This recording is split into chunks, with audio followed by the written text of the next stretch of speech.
What are we doing? Gonna see TexasPrepper2. Why? He's gonna teach us about blackberries. Not blackberries. Blackberries. Hey, babe. Hi, babe. Where are we? Bob Wells Nursery at Sorelle Farms. What are we doing? Gonna see TexasPrepper2. Why? He's gonna teach us about blackberries. Not blackberries. Blackberries. I might even make you some blackberry jam. Ooh. Or jelly. Ooh. Or cobbler. Ooh. Ooh. Most of you don't know a lot about me, and that's okay. But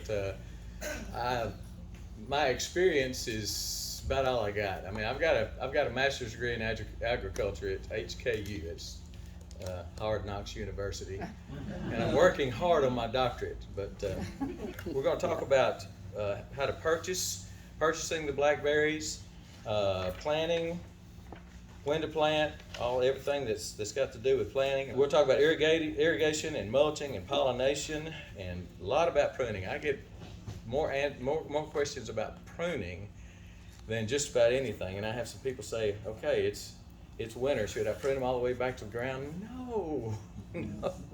Blackberries can age out. Now I've only seen this like a couple of times in my research, and they say somewhere between 8 and 15 years. So they started aging out a little bit, and then the gophers took over, and the gophers just decimated that patch. So I wanted to find out a better way to do this. I wanted blackberries, but I didn't want to feed the gophers, so that's when I started going to containers, and we're going to be doing a lot of talking about containers. A friend of mine told me one time, if you, when you're transplanting something, he said if you take enough dirt with it, it'll never know it's been moved. So that's the thing. That's kind of the concept of having a potted plant there. You got a 1 gallon pot, you pick it up and you put it right straight in the hole.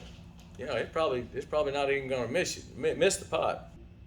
But there's two different, I don't know whether you call them varieties or just growth traits, and that's primocane and floricane. All blackberries up until 10, 15 years ago were floricane blackberries, which means they produce blackberries on the floricane, which floricane means two. Flora means flower. You get a flower, you get a blackberry. So they produce blackberries on the floricane, the second year cane. Then University of Arkansas bred up something they call primicanes, prime 1, which means they produce flowers and berries on the first year cane and the second year cane. That's where some people get confused. They think the primocane berries, because it's first year cane, it's going to produce berries, and then they just cut it down. No, it produces berries 2 years. It's got the same traits as a floricane. It's going to produce berries next year, but it will also produce some berries this year. It's not a huge crop, at least my experience has been. It's not a huge crop of first year berries, and they call it a fall bearing. I have found it to be more of an ever bearing. They start producing maybe in July, then it starts getting a little warmer, they slow down, and then September, October, November is when they start putting out a few more berries. So it's more, in my experience has been, it's more of an ever bearing than a fall bearing. Growth habits. There's 3 different growth habits with blackberries. There's what's called I call it sprawling, but it's really called trailing. And the dewberries you see on the side of the road that come up and they just go like that, that's a trailing blackberry. Then they have what's called a semi-erect and erect. Erect ones, they'll get a big quarter-size cane at the base, and it stands up and just. Fertilization. When you plant, most people, if you look online, they will say do not fertilize when you plant blackberries.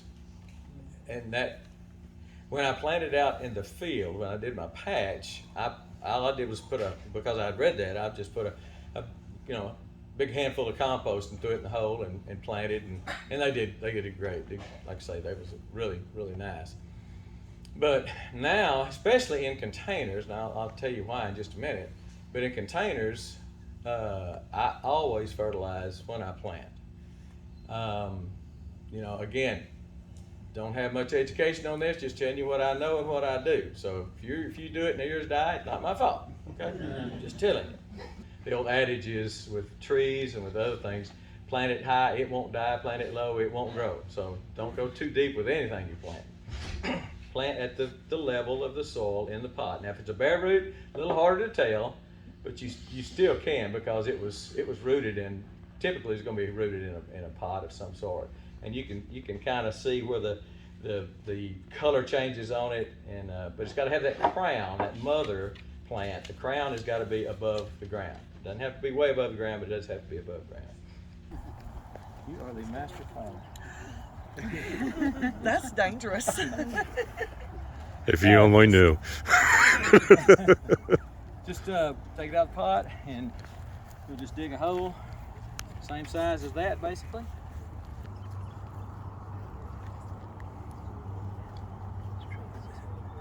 That's getting close. Cover it up.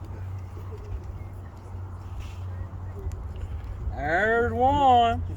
So I'm gonna go up about 18 inches right here and do the first wire. I'm gonna leave some because that's where I'm gonna tie it off.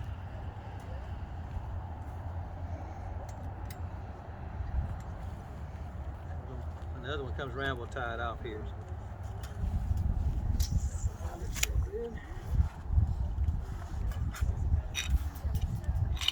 That away. Do the same thing. Since I had COVID, I can't keep my pants on. I didn't have that problem pre-COVID. I guess I had plenty of butt then or something. It's fine.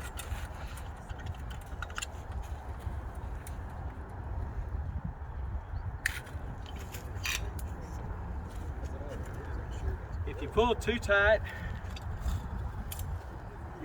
especially if you've already got one wire up, like we're gonna fix to put the second wire up. If we pull that second wire real tight, it's going to pull these posts in, and that's what's going to happen. Yep. It's going to slack. So you can't pull it real tight, but you don't need to, especially if you put your posts this far apart. Is that a certain gauge or a certain type? This is electric fence wire, 17 gauge, galvanized. That way it's not going to rust. Electric fence wire. It's what I've used. Let me get a little bit more. Oh yeah, you're gonna need some more for the top. There you go. Right there.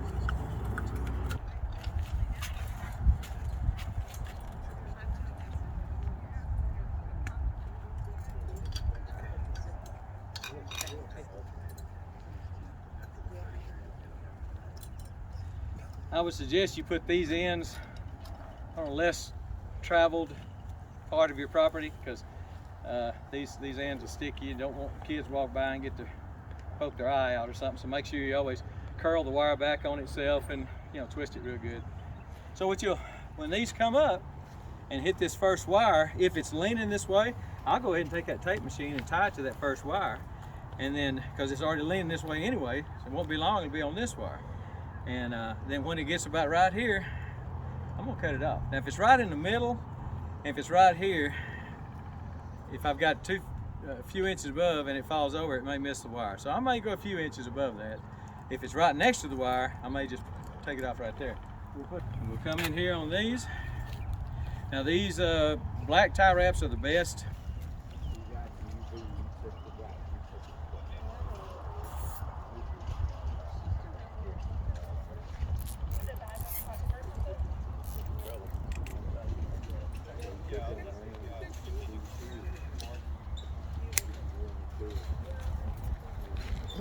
Folks, that's a trellis. This is great. This is best way to do it. I mean, and I don't think you're gonna have, if you have blackberry plants that load it down and break it, I want to come to your house and look at it and find out what you did. All right, I think that's it. I sure appreciate you folks coming out. Thank you, everybody.